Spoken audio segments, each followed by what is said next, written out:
your energetic bank account. Everybody has one. Let's say you've had an easy day, relatively easy day. You get home and you feel incredibly drained. You already feel burnt out and the year is just starting. This is because someone has robbed your bank account. And in this video, I'm going to give you 3 things that are sapping your energy, sapping this capacity that you have, this limited amount of energy that everybody starts their day with. And then I'm going to give you 2 ways you can actually recharge this bank account. And you may not even have ever heard of the other one.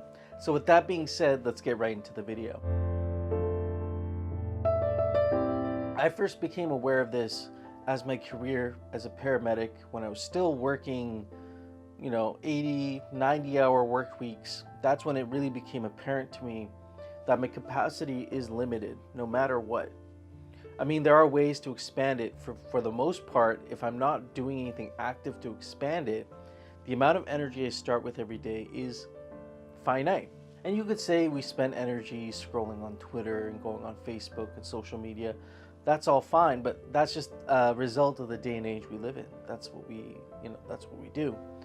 But there are 3 things that are actually sapping your energy without you maybe consciously realizing it. So number 1 is low vibe people. And if you're on this path to expanding your consciousness, you're going through maybe some sort of a spiritual awakening, you're healing from trauma, and you're experiencing post-traumatic growth, you'll begin to realize, and especially if in these careers like firefighter, paramedic, police, you have no choice but to be around low vibrational people. People who dwell in the realm of shame and guilt and anger and scorn and all these low vibrational emotions that when we're around long enough actually start to sort of rub off on us. And even if you're an optimistic person, even if you're a generally happy person, being around these sorts of people has an effect on you, undeniable effect. And it takes a certain amount of subconscious energy to deal with these people. And this is where these 2 strategies I'm going to share with you to help manage some of this will probably be incredibly helpful. Number 2 is low vibrational foods. Now, we're all guilty of this. I had a cheeseburger the other day, and I enjoyed it. I like fast food once in a while. But I remember when I was working such crazy work weeks, if you're a high achieving professional, or you're working corporate, or you have a very demanding job, you sometimes have no choice but just to get takeout, get something convenient, whatever that may be, A&W, McDonald's, or maybe it's a little bit something healthier, right? But all these foods are generally low vibrational foods. They fall into one category.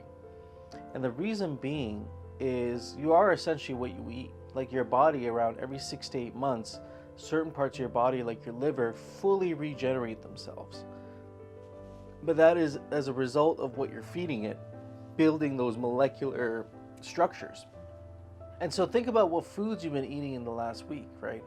What would you even consider high vibrational foods? I'm not asking you to go vegan by any means or vegetarian. I love meat. But it's about having a sort of balance and things that fulfill you. Something that you would consider maybe even a clean diet. I've been eating fairly clean. Cutting out gluten, dairy are the 2 biggest culprits. If you can, even for a short amount of time, cut out gluten and dairy, you'll feel immensely better, even if it's for a short period. And the other way to do this is no food. You see, digestion, the process of eating, takes an immense amount of energy. And so when you don't eat, you do a fast. I do a fast 1 day a week now. I don't eat for 24 hours. And you'll find when you don't eat, all that energy that your body normally uses towards what you're doing will be redirected towards your mind, will be redirected to your thought process, to your creative process. Number 3, this is the most important one: unreleased trauma. There's 2 parts to your mind. There's your conscious mind that's going through every day. You are the creator and controller of it. You make decisions and you feed these decisions into the subconscious mind. And the subconscious mind is simply a cloud of thoughts. It's asking a question and finding the answer. Asking a question, finding the answer. You can even pose a question to your subconscious mind, and you'll later find in the day you'll get your answer. But what happens when we go through unresolved trauma? There's a sort of question mark that goes into the subconscious mind, because the conscious mind is very limited. It's only 10% or maybe even less of all your thinking ability. 90% of your life is in the subconscious mind. This is the womb of your reality, the womb of everyone's reality. When we go through a traumatic incident, whether it was at work as a paramedic, I was a paramedic for 8 years. I went through all kinds of stuff, and I never even saw a therapist in 8 years. Even when I knew something was wrong, there was a culture around seeing a therapist that was kind of like you're weak if you go see a therapist, which is not true, but that's just how the culture was back then. And so never saw a therapist. And so I had all these traumatic calls and calls that were emotionally disturbing that I'd sort of just shoved down and put away, and were still there in my subconscious mind, with the subconscious mind repeatedly asking these questions and never getting an answer. Now, on a day-to-day basis, what this looks like is, imagine everybody wakes up with a full cup of capacity. Someone who's dealing with unresolved trauma, whether it's sexual abuse, whether it's harassment in your workplace, whether it's some emotional bullying that's happening in your relationship, a certain amount of that capacity is taken away. And so you automatically start with less than everybody else, just because your subconscious mind has attributed a certain amount of this power, of your power, to these traumas. So with these three things sapping your power, how can we begin to take our power back? How can we become empowered? And the way to do that is in two ways. So the first one is actually processing your trauma. I'll just share with you how I got down to the bottom of this. I started doing something called EMDR therapy, and it stands for eye movement desensitization regulation. I'm not 100% on that last word, but what this process essentially does is the therapist gets your eyes to follow a certain movement. And when they're doing this, they ask questions to you, and sometimes they'll pose these questions to what they're hoping will reach your subconscious mind, but disarming your working memory, your conscious mind. And they'll get you to just talk and talk and talk and talk and talk. And things will just start coming out. Things that you have suppressed, things that you maybe might not realize how it's connected to your feelings and emotions you currently feel, but things will just start coming out. And I realized there was a lot of suppressed trauma when this started coming out, and a lot of emotions started coming out.